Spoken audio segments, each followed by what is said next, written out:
Welcome back to the channel, gang. Today we have Superhead breaking it down on how P. Diddy and the male escorts passed her around. Without further ado, let's jump off into the content and see what's going down, everybody. Thank you for having me.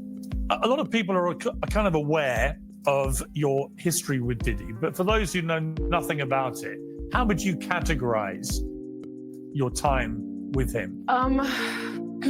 My time with Sean was honestly pleasant in the beginning.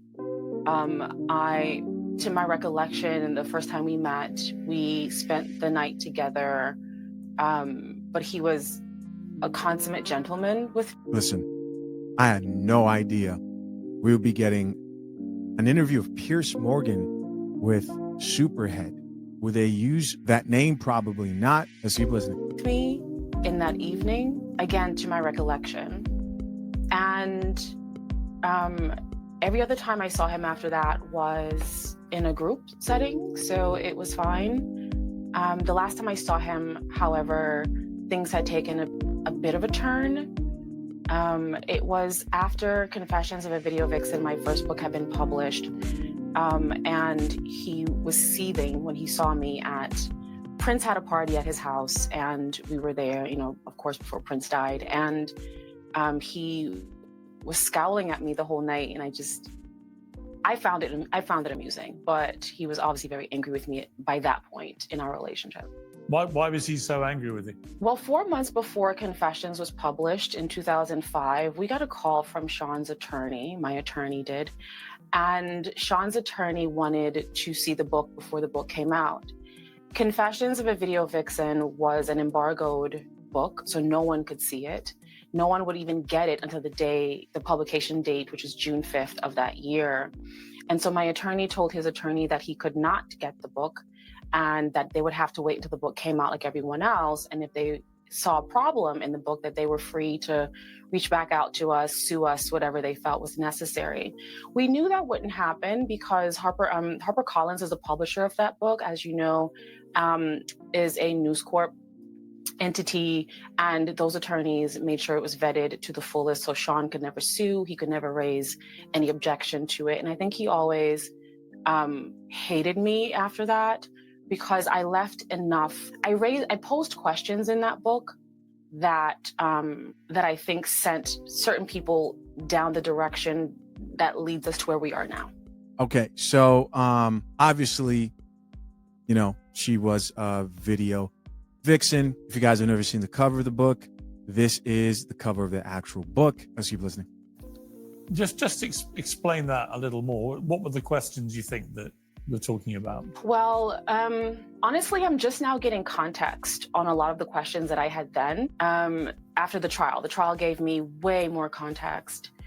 But just about, I think, his sexual proclivities, in what we saw in hanging out with him, the kind of clubs he took us to, even conversations he and I had, one in particular where I didn't understand it at the time. And honestly, Piers, I'm getting new understanding about this line of questioning. I wrote about this in Confessions where my boyfriend and I at the time had gone to his home for New Year's Eve, Christmas, New Year's Eve kind of festivities. And he pulled me to the side and was just like, we're friends, right? We're friends. And I was like, yeah, we're friends. And like, we're good. And I'm like, yeah, we're good. And I couldn't figure out what he meant. And I wrote about this where I didn't know what he was talking about.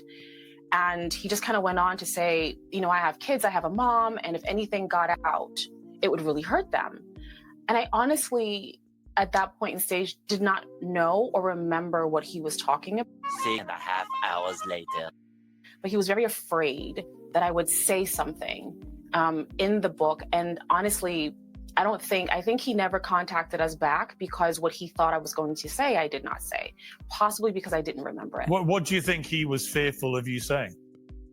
I'm thinking she's going to say that he is gay, right? Because we all know that Diddy's gay now. One of the things, at least. I have to be honest, Piers, in booking this time with you today, and your producer asked me to kind of send over some pages from the book. I hadn't read Confessions since I wrote it, and I read it for the audio version, and that was 2005. It's been 20 years since I read this book.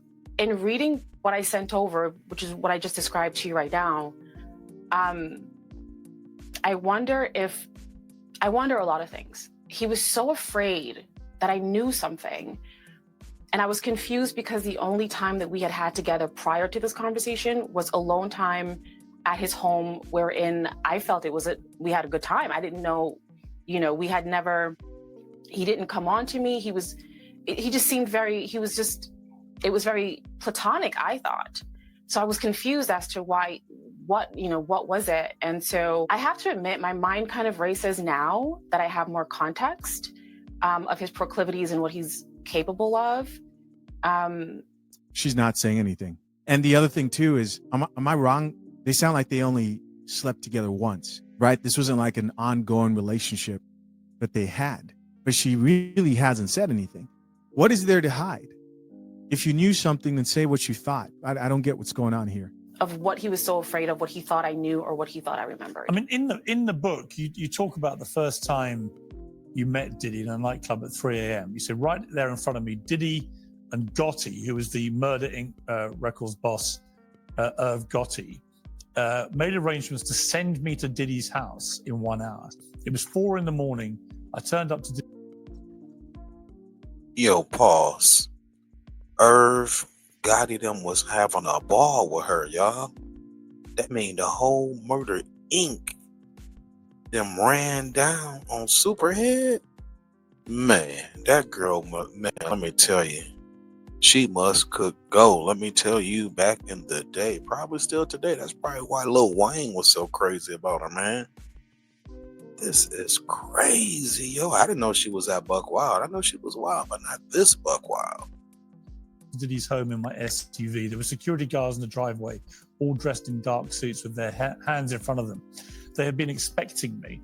The things that went on when Gotti and I were together are almost unimaginable to me now.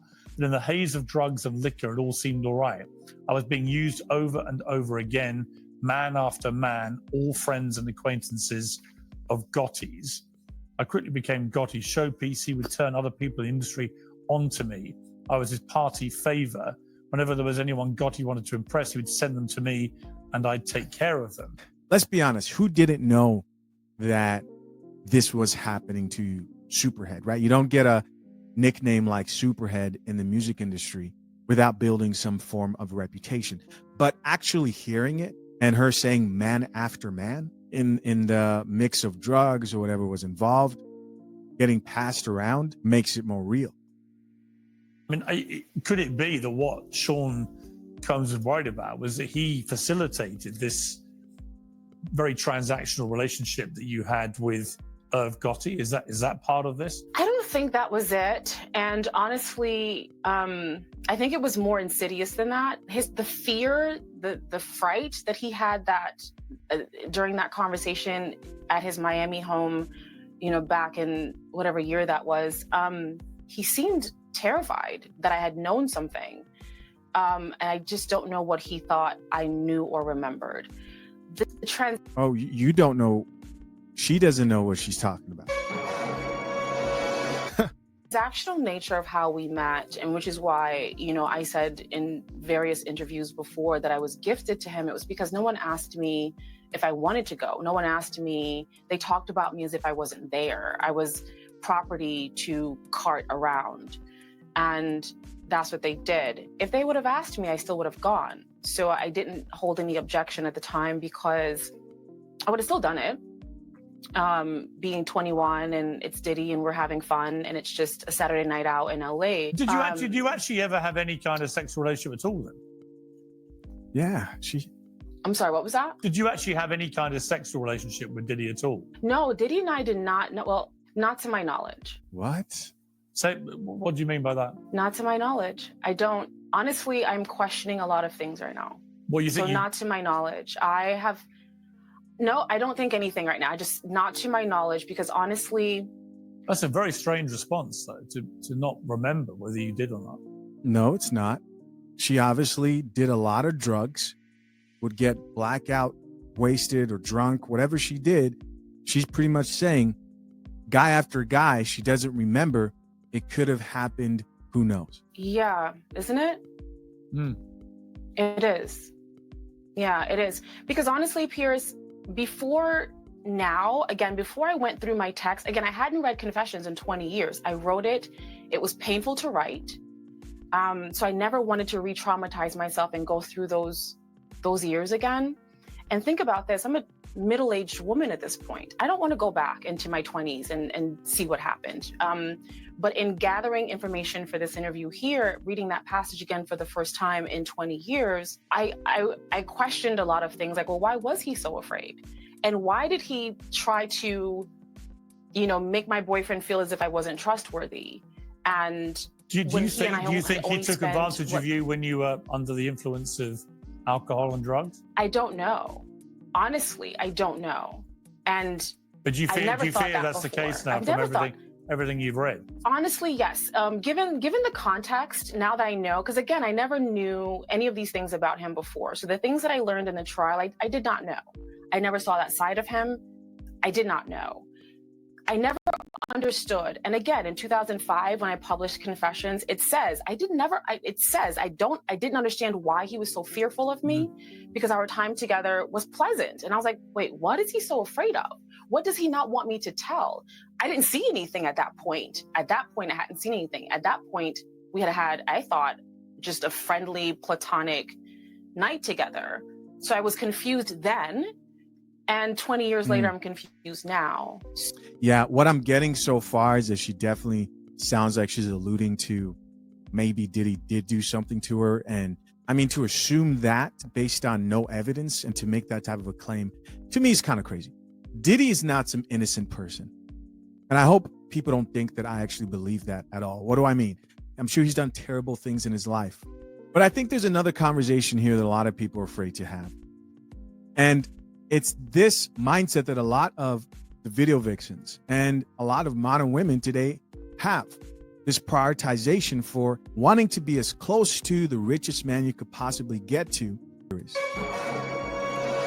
Superhead was not trying to associate herself in an industry where people were trying to put God first. Let's just be really real here. She was not associating herself with people who were trying to live a life that was healthy, that was void of the drugs, the alcohol, the partying.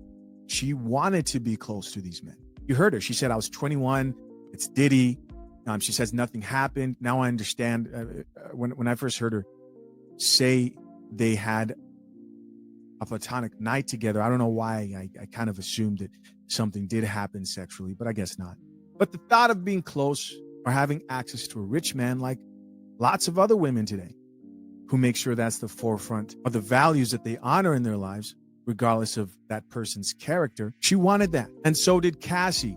I mean, there's actually that quote that's going around where Cassie's told, I can't leave Diddy because Jay-Z's already taken. Why are the choices Jay-Z or Diddy? Why do you have to go through the consequences of toxic decisions that result in trauma for you to finally say, all right, let me now go date somebody like Alex Fine? It's that type of mentality of always putting money first that exposes a lot of these chicks to rich men who unfortunately have their way when they meet them. So to my knowledge, I've never had sex with Sean Combs. We never had that kind of relationship. But you can't be sure. Given what we know now, I can't be sure. And how does that make you feel? And that saddens me. Yeah, I was going to ask you. It saddens me, honestly. Yeah, because honestly, during this entire process, I've been shying away from publicity and just letting the trial unfold.